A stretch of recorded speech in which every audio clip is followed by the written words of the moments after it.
Hi hello ఈరోజు వీడియోలో Nellore style చేపల పులుసుని నేను ఎలా చేశానో మీతో షేర్ చేస్తున్నాను. ఈ చేపల పులుసు టేస్ట్ అయితే చాలా బాగా కుదిరింది.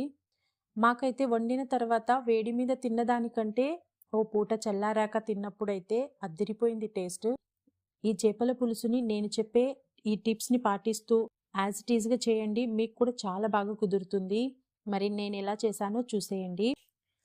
ప్రిపరేషన్కి ముందు చేప ముక్కలు నీచు వాసన రాకుండా ఉండాలంటే 2-3 సార్లు నీట్గా కడిగిన తర్వాత ఈ చేప ముక్కలు మునిగేంత వరకు వాటర్లో ఉప్పు నిమ్మరసం వేసి 2 నిమిషాలు ఉంచి ఆ తర్వాత ఓసారి ప్లెయిన్ వాటర్తో క్లీన్ చేసుకోవాలి. అంతే, అస్సలు నీచు వాసన రాకుండా ఉంటుంది. ఇప్పుడు స్టవ్ మీద వెడల్పుగా ఉండే గిన్నెలో 1/2 కప్పు దాకా ఆయిల్ని వేసుకోవాలి. అది వేడయ్యాక 1/2 టేబుల్ స్పూన్ ఆవాలు, 1/2 టేబుల్ స్పూన్ జీలకర్ర, 1/2 టేబుల్ స్పూన్ మెంతులు, 1/2 టేబుల్ స్పూన్స్ దాకా ధనియాల్ని ఇలా నలిపి వేసుకోవాలి. నెక్స్ట్ ఇవన్నీ ఫ్రై అయ్యాక 5-6 పచ్చిమిర్చి చీలికలు అండ్ 1 కప్ సన్నగా తరిగిన ఆనియన్స్ని వేసుకోవాలి. ఈ ఆనియన్స్ తొందరగా ఫ్రై అవ్వడానికి కొద్దిగా ఉప్పు చల్లి ఆనియన్స్ ఎర్రగా ఫ్రై అయ్యే వరకు ఫ్రై చేసుకోవాలి. ఆ తర్వాత 2 రెమ్మల కరివేపాకు, 1/2 టీ స్పూన్ పసుపు, 1 టేబుల్ స్పూన్ ధనియాల పొడి, కారం నేను 3 టేబుల్ స్పూన్స్ వరకు వేసాను.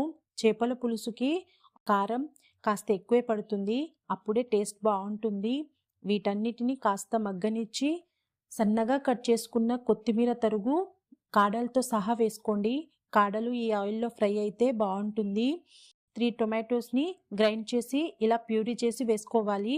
అంతా మంచిగా కలుపుకొని ఆయిల్ సపరేట్ అవుతూ కాస్త అడుగంటాలి, అప్పుడే టేస్ట్ బాగొస్తుంది. ఇప్పుడు పెద్ద నిమ్మకాయ సైజ్ అంతా చింతపండు గుజ్జుని తీసి అందులో 2 కప్పుల వాటర్ని వేసుకున్నాను. ఒకసారి పులుపుని చెక్ చేసిన తర్వాత పులుపుని తగ్గట్టుగా వాటర్ని అడ్జస్ట్ చేసుకోవాలి. నేను టోటల్గా 3 కప్స్ వాటర్ని వేసాను. చింతపండు రసం కాస్త పులుపుగా ఉంటేనే టేస్ట్ బాగుంటుంది. చింతపండు రసం వేసిన తర్వాత రుచికి సరిపడా ఉప్పుని కూడా వేసి ఓసారి కలిపి టేస్ట్ చేయాలి. ఎప్పుడైనా చేపల పులుసులో ఉప్పు, కారం, పులుపు ఈ 3 కరెక్ట్గా ఉంటే చేపల పులుసు టేస్ట్ కూడా చాలా బాగా కుదురుతుంది. చేప తలకాయ ముక్కలను కూడా వేసుకోవాలి. ఈ పులుసుతో పాటే చేప తలకాయ ముక్కలను కూడా మరిగిస్తే ఇంకా బాగుంటుంది.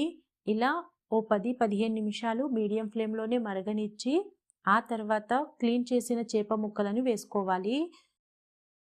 ఇలా ఒకదాని తర్వాత ఒకటి పక్కపక్కన చూపించే విధంగా అన్ని ముక్కలను వేసి గరిటెతో కదపకుండా ఈ ముక్కలన్నీ ఈ పులుసులో మునిగేంత వరకు ఇలా గరిటెతో నొక్కి ఆ తర్వాత మూత పెట్టి 5 నిమిషాలు హై ఫ్లేమ్లో మరిగించాలి. ఆ తర్వాత గిన్నెను పట్టుకొని కదుపుకోవాలి. గరిటెతో అస్సలు కదపకూడదు, చేప ముక్కలు విరిగిపోతాయి. మరొక 5 నిమిషాలు లో ఫ్లేమ్లోనే ఉడకనివ్వాలి. ఆ తర్వాత హోమ్మేడ్ గరం మసాలాని ఓ స్పూన్ దాకా వేసుకొని కొద్దిగా కొత్తిమీర తరుగు చల్లి మరొక నిమిషం లో ఫ్లేమ్లోనే ఉంచి ఈ 10 నిమిషాల్లో చేప ముక్కలు కూడా తొందరగా ఉడికిపోతాయి, ఎక్కువ టైం కూడా పట్టదు. చూడండి, చేప ముక్క కూడా చాలా చక్కగా ఉడికింది. ఇప్పుడు మంటను ఆపేసి దింపేయాలి. జనరల్గా మేమైతే చేపల పులుసు అంటే వాముని కంపల్సరీగా వేస్తాము. వాము వేయకుండా చేపల పులుసు అంటే నేను ఇప్పుడే తింటున్నాను, చాలా బాగా కుదిరింది. మరి ఈ నెల్లూరు స్టైల్ చేపల పులుసు ప్రాసెస్ నచ్చితే మీరు కూడా తప్పకుండా ట్రై చేయండి. ఆ ఫీడ్బ్యాక్ని కామెంట్ బాక్స్లో షేర్ చేయడం అస్సలు మర్చిపోకండి. అండ్ వీడియో నచ్చితే లైక్ చేయండి, సబ్స్క్రైబ్ చేయండి, మీ ఫ్యామిలీ ఫ్రెండ్స్ అందరికీ షేర్ చేయండి. Thank you.